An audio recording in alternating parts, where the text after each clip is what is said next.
Imagine a Beach Boys hit in the 1980s. It almost sounds like a contradiction, right? But here's the surprising truth. Long before Kokomo became a household name, the band quietly staged a comeback with a song that slipped past most people's radars.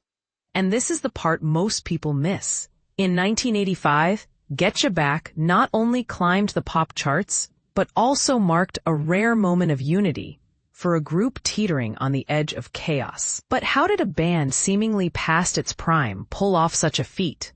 Let's dive in. By the early 80s, even die-hard Beach Boys fans had to admit the band's golden era felt like a distant memory. Sure, nostalgia kept their greatest hits alive, but their new music barely made a ripple.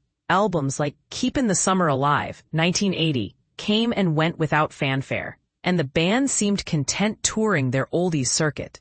In 1981, they even released a pair of top 40 singles, the Beach Boys medley and Come Go With Me, that felt more like relics than fresh material.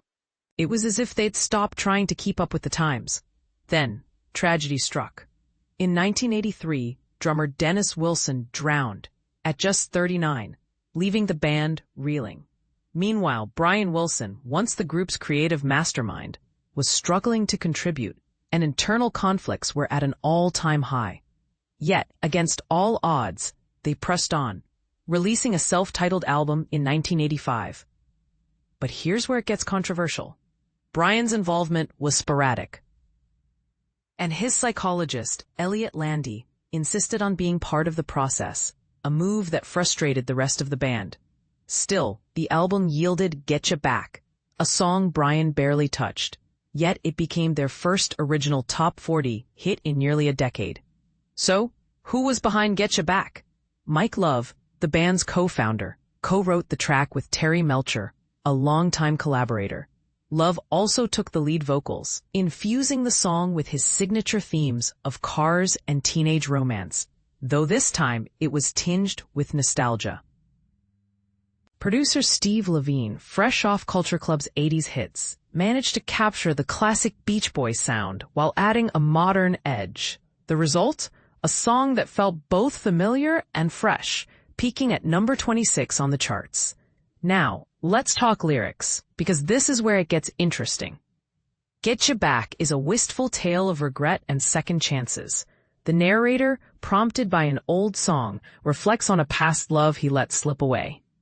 Took me back, darling, to that time in my car, when you cried all night 'cause we'd gone too far, Love sings, capturing the bittersweet ache of youth. He even acknowledges the girl's current partner, admitting he treats her well, but insists, he can never love you like I can do. The solution? A bold and arguably selfish proposal. So if I leave her and you leave him, can we ever get it back again? It's a question that's both romantic and reckless, leaving listeners to wonder, is this a love story or a cautionary tale? At the time, Getcha Back felt like a pleasant anomaly, a fleeting reminder of the Beach Boys' former glory. But in hindsight, it was just the warm-up for Kokomo, their massive 1988 hit, and this is the part most people miss. Getcha Back wasn't just a song, it was a testament to the band's resilience. Against all odds, they found a way to stay relevant in an era that seemed to have left them behind. So here's the question for you. Was Getcha Back a genuine artistic achievement or just a lucky throwback? And does its success overshadow the personal struggles and controversies that fueled its creation? Let us know in the comments. We'd love to hear your take.